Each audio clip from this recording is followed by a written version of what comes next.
So dear friends, আপোনালোকৰ যিসকলে ৪৫০০ LPUP পোষ্টৰ বিপৰীতে আবেদন কৰিছিলে তেখেতসকলৰ বাবে অত্যন্ত ভাল খবৰ। কাৰণ ফাৰ্ষ্ট ফিজিকেল ডকুমেণ্ট ভেৰিফিকেশ্যন আৰু second phase of physical document verification হৈ যোৱাৰ পিছত আজি DEEৰ ফালৰ পৰা third phase of document verification লিষ্টটো পাব্লিছ কৰা হৈছে। আৰু এইটো কেতিয়া হ'ব ভেৰিফিকেশ্যনটো আৰু কিমানজনৰ নাম আচলতে আহিছে এই কথাখিনি আমি ইয়াত লক্ষ্য কৰিম।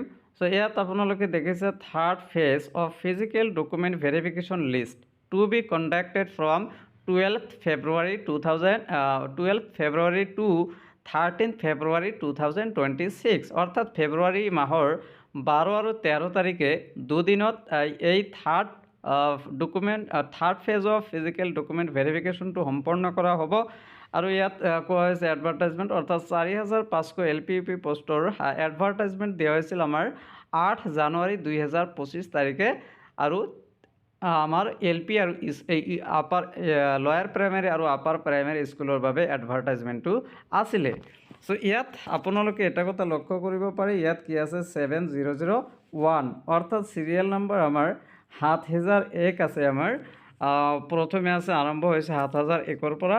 আৰু তাৰপিছত যদি আমি লাষ্টত চাওঁ তেনেহ'লে আমাৰ লাষ্টৰ ইয়াত আহিলে আপোনালোকে দেখিবলৈ পাব লাষ্ট চিৰিয়েল নম্বৰটো আছে 7911, অৰ্থাৎ ৫০০১ৰ পৰা ৭৯১১ মাইনাছ কৰিলে আমাৰ কিমান হয় ৯১০জন কেণ্ডিডেটৰ নাম ইয়াত সন্নিৱিষ্ট কৰা হৈছে।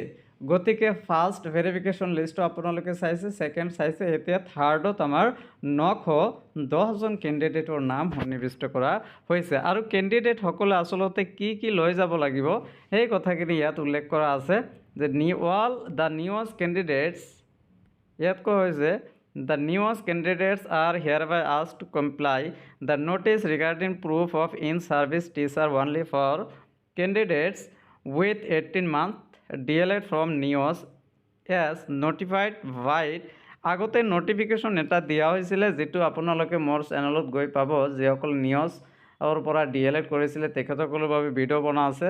সেই হিচাপতে তেখেতসকলে ইন ছাৰ্ভিচ বুলি প্ৰমাণ কৰাৰ কাৰণে যিবিলাক নথিপত্ৰৰ প্ৰয়োজন হ'ব সেই নথিপত্ৰবিলাক তেখেতসকলে শ্ব' কৰিব লাগিব।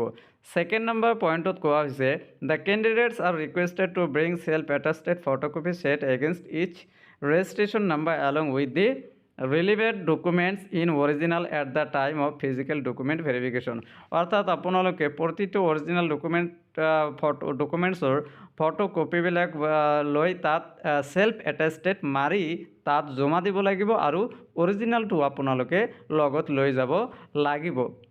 কাৰণ তাত আপোনালোকে জেৰেক্স জমা দিয়াৰ পিছত তেখেতসকলে অৰিজিনেলখিনি বিচাৰিব। তাৰপিছত থাৰ্ড নম্বৰ পইণ্টত কোৱা হৈছে the candidates are requested to bring all the acknowledgement of online application if applied multiple times for multiple post for both LP and UP schools, অৰ্থাৎ যদি আপুনি LP আৰু UP দুয়োখনতে আবেদন কৰিছিলে তেনেহ'লে দুয়োখন আবেদনৰ আপোনালোকৰ যি অনলাইন এপ্লিকেশ্যন আছে সেইটো লগত লৈ যাব লাগিব, দুটাকৈ ছেপাৰেটকৈ লৈ যাব লাগিব। তাৰপিছত আছে 4 নম্বৰ পইণ্টত the candidates will be cancelled forthwith if any kind of fraudulence discrepancy misrepresentation of facts is detected by appropriate authority at any time of any point of time. The candidate will also be barred from taking part in any government recruitment process in future and subsequent legal action will also be initiated against such candidate, অর্থাৎ যদি কোনো duplicacy পোৱা যায়, কোনো যদি বিসংগতি ডকুমেণ্টছত পোৱা যায় তেনেহ'লে তেওঁলোকক কিন্তু চাকৰিৰ পৰা কেঞ্চেলটো কৰাই হ'ব। আৰু ভৱিষ্যতে তেওঁলোকে এনেকুৱা ব্যৱস্থা একশ্যন ল'ব যে ভৱিষ্যতে তেখেতসকলে কোনো গভৰ্ণমেণ্ট জবত জইন কৰিব নোৱাৰিব।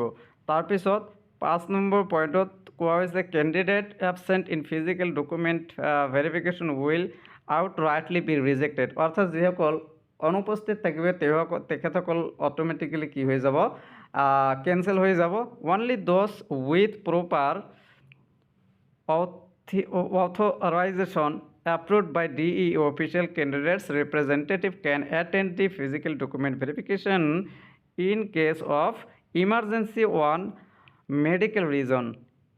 In any case, no second option will be given to those candidates who did not appear and remain absent in the notified dates for physical document verification. আৰু এটা কথা কোৱা হৈছে যিসকলৰ ইমাৰ্জেঞ্চি হ'ব মেডিকেল পাৰ্পাছত তেখেতসকলক হে পিছত ডকুমেণ্ট ভেৰিফিকেশ্যনৰ সুবিধা এটা কৰি দিয়া হ'ব, অন্যথা কোনো ধৰণৰ দ্বিতীয় সুবিধা দিয়া নহ'ব।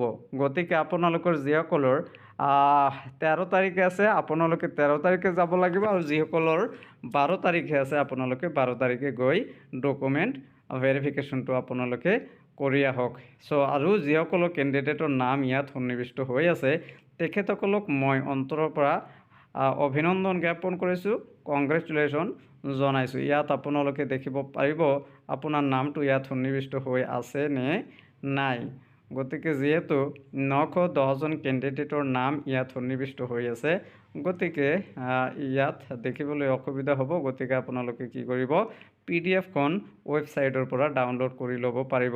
DEEৰ ৱেবছাইটত 4500 এটা কি আছে, তাত আপোনালোকে ৱেবছাইটটো ভিজিট কৰিলে তলৰ পিনে আহিলে আপোনালোকে দেখিবলৈ পাব যে তাত 4500 বুলি লিখা আছে ডকুমেণ্ট ভেৰিফিকেশ্যন বুলি। তাত আপোনালোকে ক্লিক কৰি এই PDF-খন আপোনালোকে ডাউনলোড কৰিব পাৰিব। So thank you very much for watching the video.